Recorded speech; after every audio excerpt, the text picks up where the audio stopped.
In this video, I want to show you how to customize the interface or arrange tools in ArcGIS.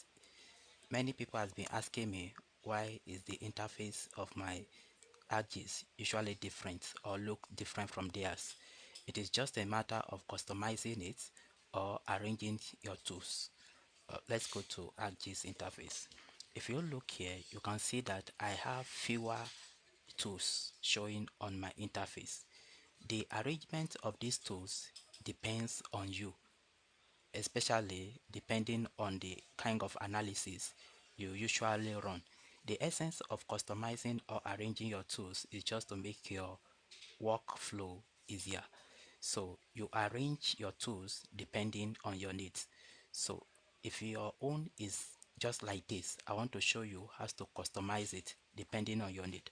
For example, if you want to add more tools to this interface, just right click at this empty space.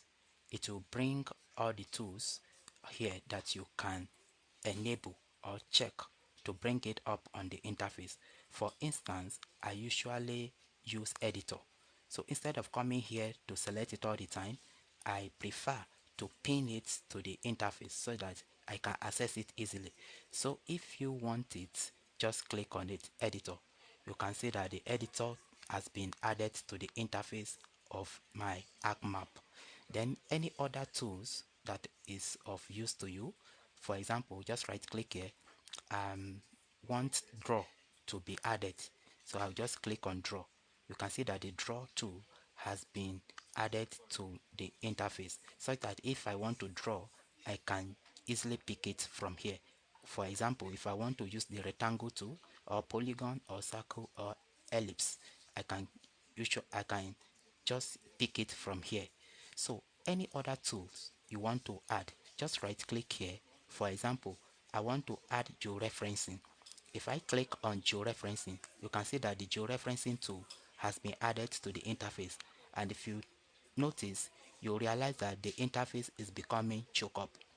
Another thing to take note of is that when you are adding these tools, be aware that the more tools you add, the more choke the interface is, and that may make it look clumsy, and it can also affect your work. But just add the essential ones that you think is necessary. For example, if I want more, just right click here. If I want the image classification, I can add it, or let's say layout. Let me click on layout. You can see that the layout has been added. So if you see my interface being different from yours, this is just the difference. I add the tools that I frequently use. That's the reason why my interface is somehow different from yours. So you can actually customize your interface depending on your needs. So in essence, this is how to customize or add tools or arrange tools in ArcGIS. I hope this video has been able to address these questions. Why is my interface usually look different from others? Thank you for watching.